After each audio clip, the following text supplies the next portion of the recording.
Welcome again to GPS, God's Prophetic Surprises, the program in which we take an intergenerational approach to the book of Revelation. I'm Jon Paulien.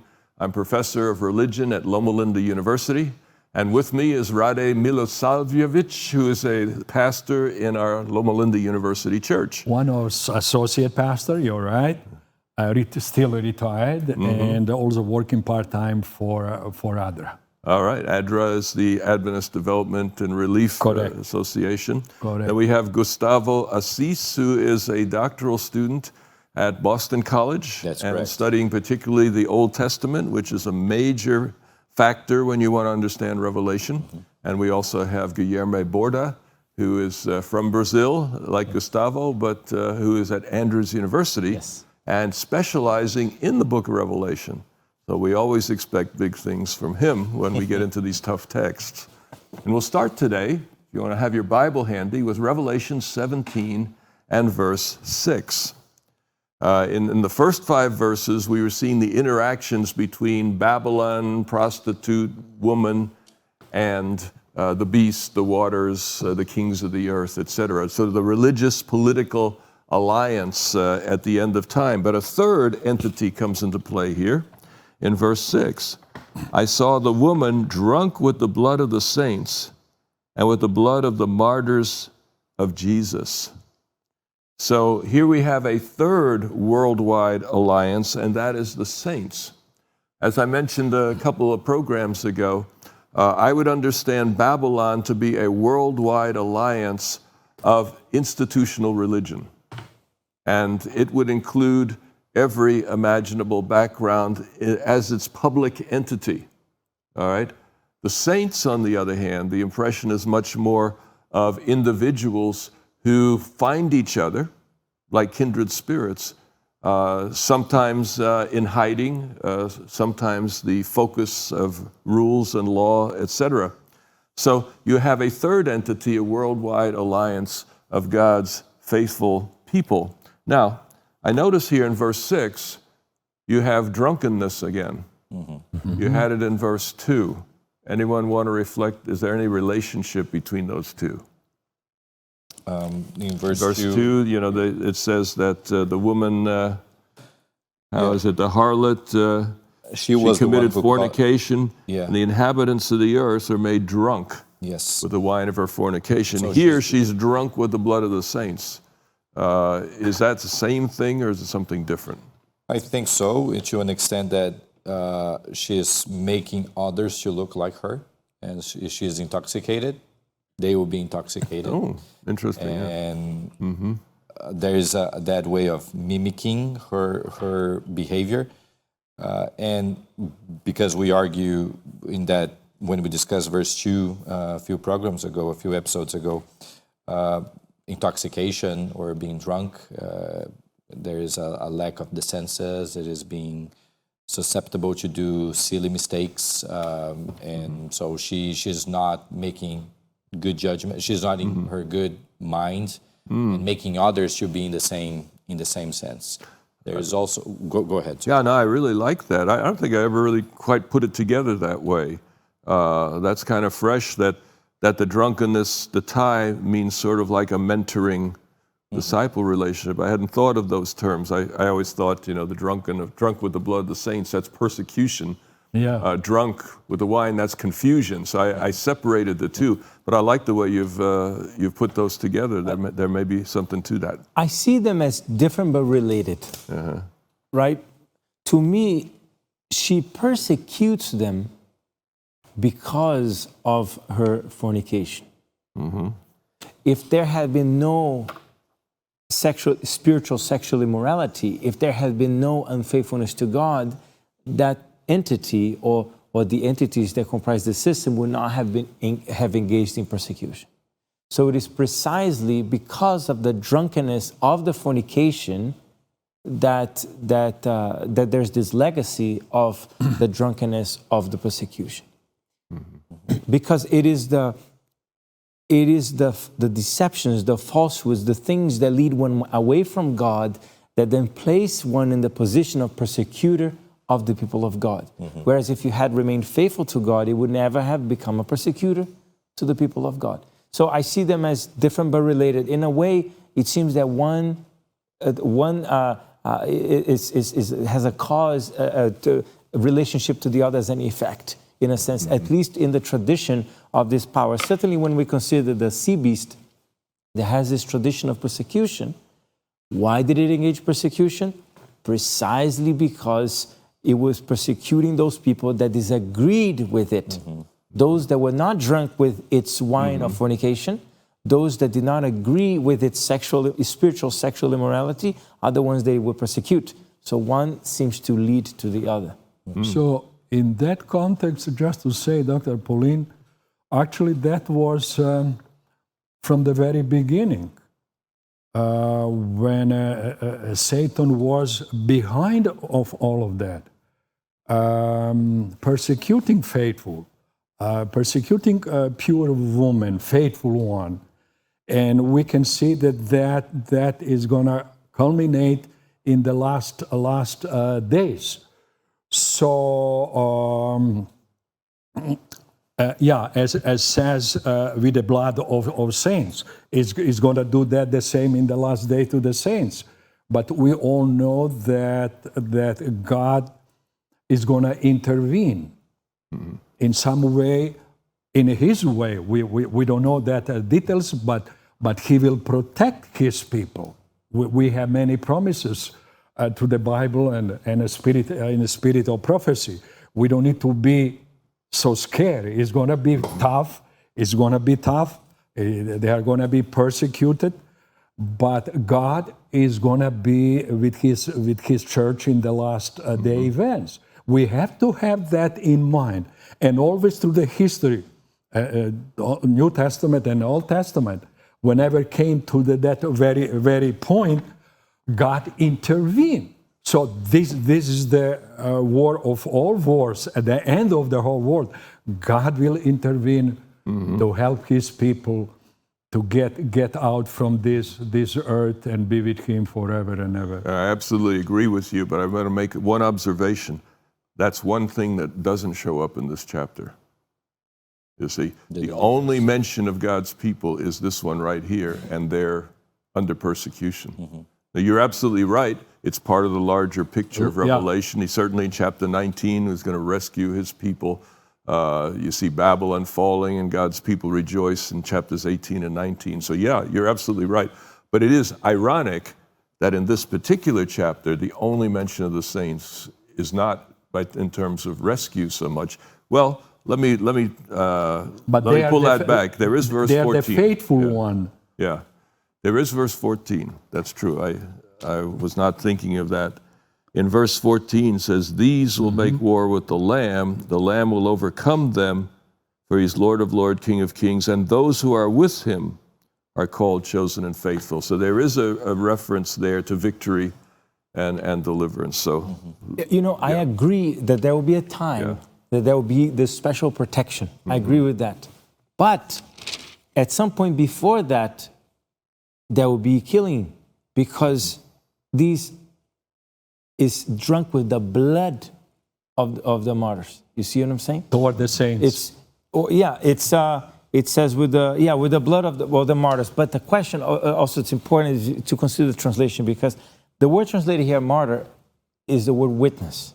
Marturion in the Greek, that we almost transliterated into martyr, it means witness. Right? We often think of martyrs as those that are willing to die for that which they bear witness for, right? And so now, whether this is referring to the legacy of the system, that in the past it did that, and then this is already in that time of the special protection, or maybe it's before that time of special protection, because we certainly know that throughout the centuries, Christians have died as martyrs. One way or another, I would say this too: even during the time of that special protection, Christians should be willing to die for Christ. Even if they don't. Are you sure? Well, because willingness to die for Christ is essential. If you don't have that, you're not a true Christian. So it's just a mark of Christianity. Jesus says, the one who doesn't take up his cross, follow after me, is not worthy of me. So those that will receive that special protection will only do so because they participate in that group at that time. But how do they join that group? Because they're willing to die. Paul says in, I think, Philippians 1:28, we have not only to believe in Jesus Christ, but also to suffer for him. Yes, right? So, Chapter 21, verse 8, the first type of person that is listed that will go into the lake of fire is the cowardly. Only the courageous will not receive the mark of the beast. But it's specific courage, spiritual courage. In 12:11, it says, they love not their lives even unto death. Yeah. It was, this is the Job experience. Though he slay me, yet will I trust in him. Yeah. So that kind of trust in God is what gets you through the challenge of the end time. Yeah. First of all, I just want to point it out that it's fascinating that you guys are so embedded with the book of Revelation that you just cite 12:17 or 4:11, and you just cite all the chapters. It is fascinating to see that. I just want to kind of step back from the text and ask about Christians being persecuted around the world today. Because as, let's say, Westerners living in the United States, us here living in Southern California, I mean, persecution of Christians, okay, some issues with the local school board or city hall or the administration of the state. But what about, and I'm not including, let's say, Protestants/Adventists being, let's say, persecuted here, but what about any other group that is being persecuted and religious groups that are being persecuted, not persecuting, and so the Catholics in Nicaragua right now were forbidden to celebrate Easter, for example. You can even go to, let's say, the rare example of the Muslims of Burma or Myanmar, the Rohingya, who were, I mean, half a million, I think, that were displaced. Around. And so that was religious persecution. How do we, let's say, living in the West, living in, let's say, peaceful times, we see those events across the globe as a glimpse and also maybe a partial fulfillment of this reality here? You know, Satan often works in the shadows, but you know that Satan is at work whenever there is coercion in the form of religion. So I don't care what religion is being persecuted, where people are killing other people because of religion, that's the work of Satan. Yeah. Because in the book of Revelation, Satan is the one who coerces and deceives. God is the one who brings freedom and choice. That's the contrast in the book of Revelation. So, you know, Rohingyas, Nicaragua, etc., wherever there's persecution, it is motivated and driven by Satan. A psychological insight is that bullies tend to be very insecure. And here's where you get maybe the drunkenness together. Yes. That drunkenness means confusion. If you're not really sure, somebody who stands for the truth is a threat because they're playing with your insecurity. You see, so persecution arises often out of insecurity.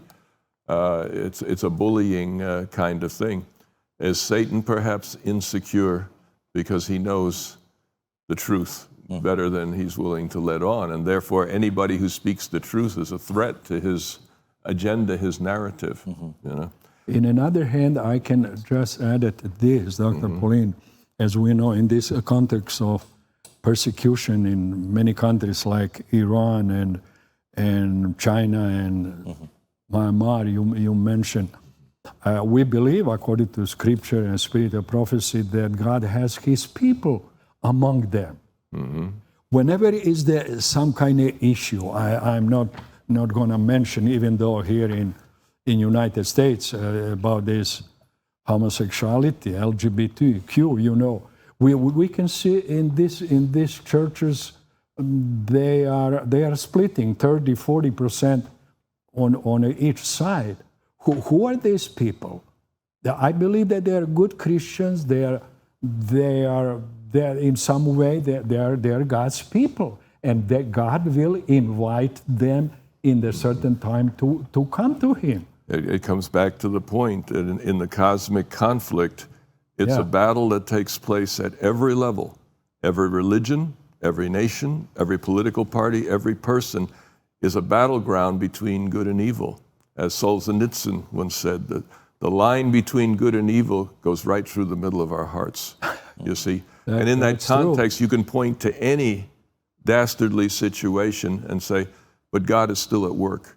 As bad as that situation is, God is at work there somewhere. Where can we see God at work? Satan is also at work in these various entities. When you mention God being at work, I think one thing that I see in this text of God being at work is precisely the fact, it might seem a little bit counterintuitive, but the fact that this woman is drunk with the blood of the saints and with the blood of the witnesses of Jesus, the fact that there can be blood of witnesses of Jesus, the fact that whether this is in the past of the system or if sometime before that time of special protection, the fact that you can say that there is this system that's drunk with the blood of the witnesses of Jesus shows that God found people on this earth that were willing to die as his witnesses, that would rather die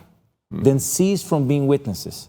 So as sad as this may sound, this is actually a very powerful message of courage, of faith, that God's message is worth dying for, right? That can be not only blood, but blood of the witnesses of Jesus. They were willing to remain as witnesses of Jesus to the point of death.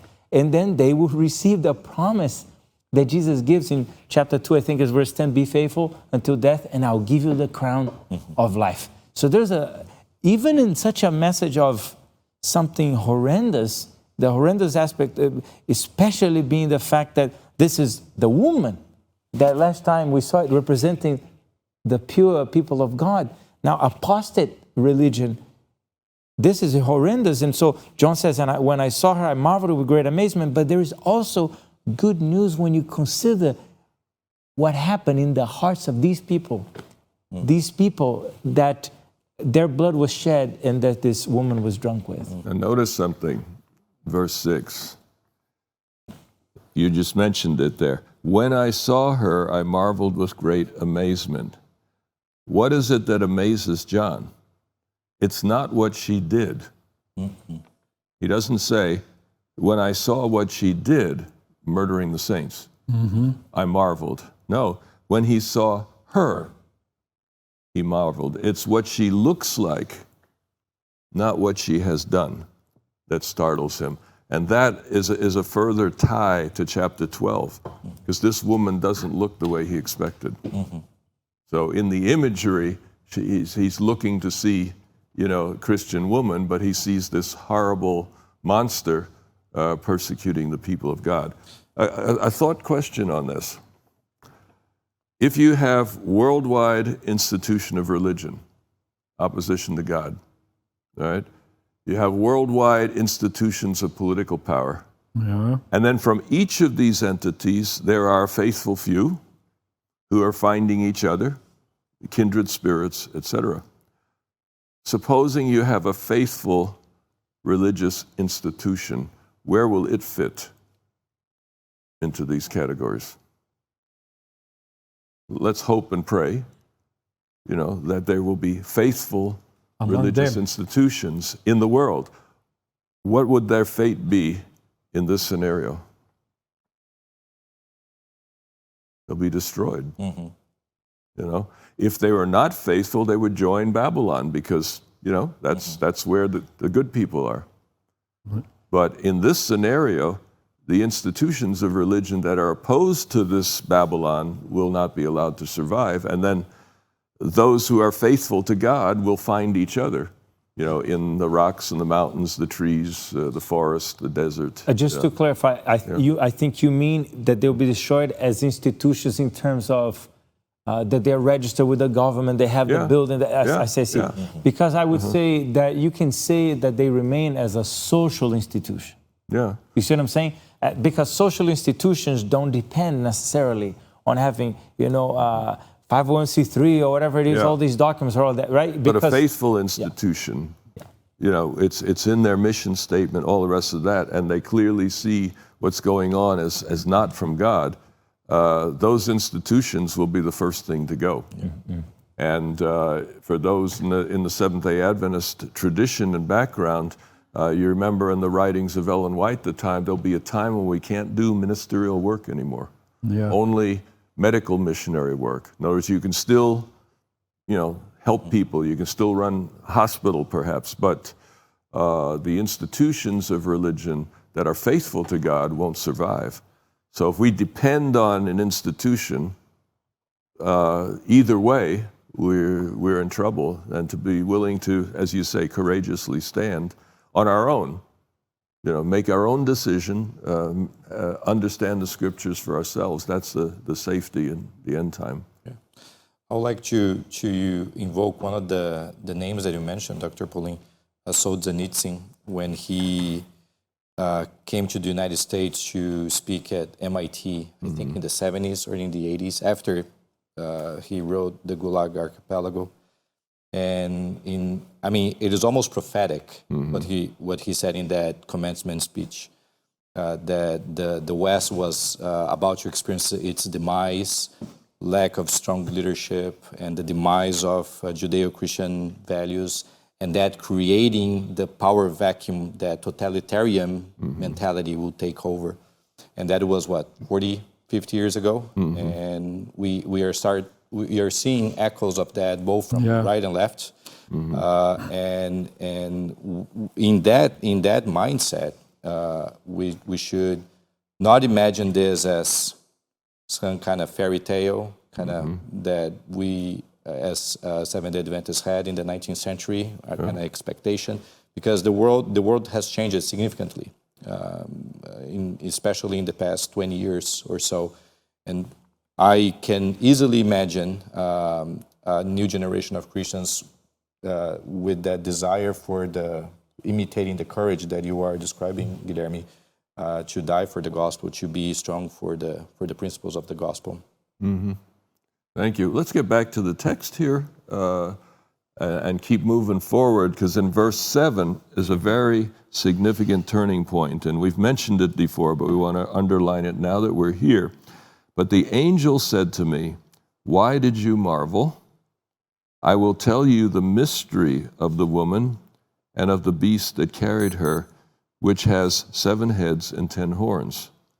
Now, we noted earlier when we got into this chapter that there is a vision. In verse 3, it says, "He carried me in the way in the spirit into the wilderness, and I saw a woman sitting on a beast." That's the vision. That's the image. Now, he says, "The angel said to me, 'Why did you marvel? I will tell you the mystery of the woman.'" So we're moving from vision to explanation. This happens in Daniel 2. Nebuchadnezzar has a vision, and Daniel comes and explains it to him. Chapter 7, Daniel has a vision, then an angel comes and explains it to him. So this vision explanation thing is frequent in the Bible, and we have it here. And the question is, why is this important? Because in a vision, God can take the prophet anywhere, any place, any time. You can range through history into the future, etc. Nebuchadnezzar in the vision, sees the image all crumbling, but he doesn't live to experience it in reality. So Daniel says, "All right, you're the head of gold now, but after you is this, and after you, and after that, and so on." So in the prophecy, the prophet can go anywhere, anytime, but in the explanation, it comes to the prophet. You are the head of gold.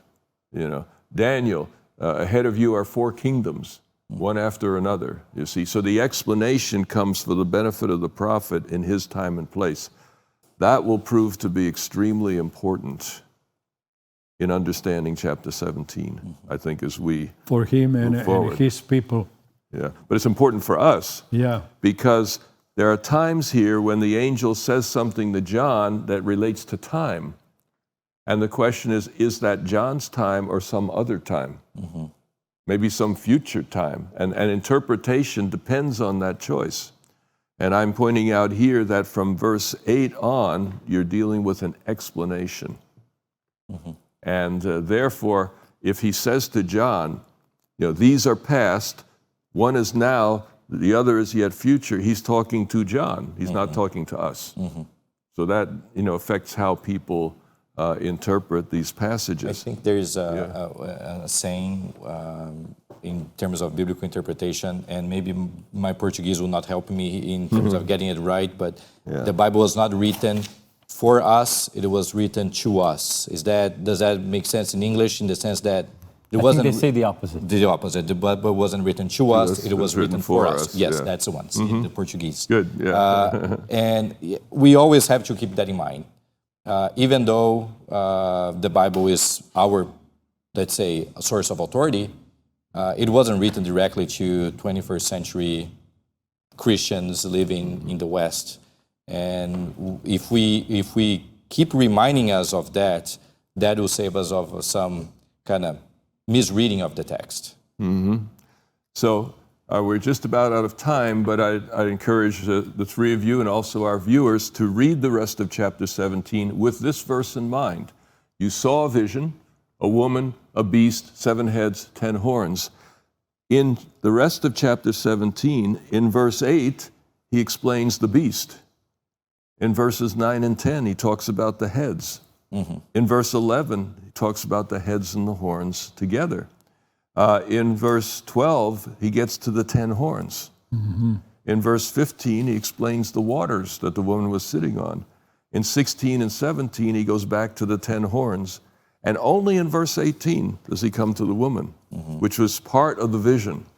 So the vision that he had is taken up piece by piece in verses 8 to 18. And when we get together again next time, we will go through those verses and try to understand the explanation that is coming through here.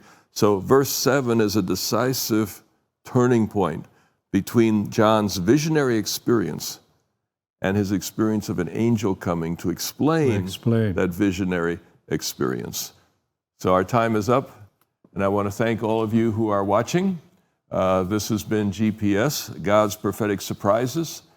We will continue with Revelation 17, verses 8 through 18 next time. I invite you to read it through, be ready, and we'll see you then on GPS.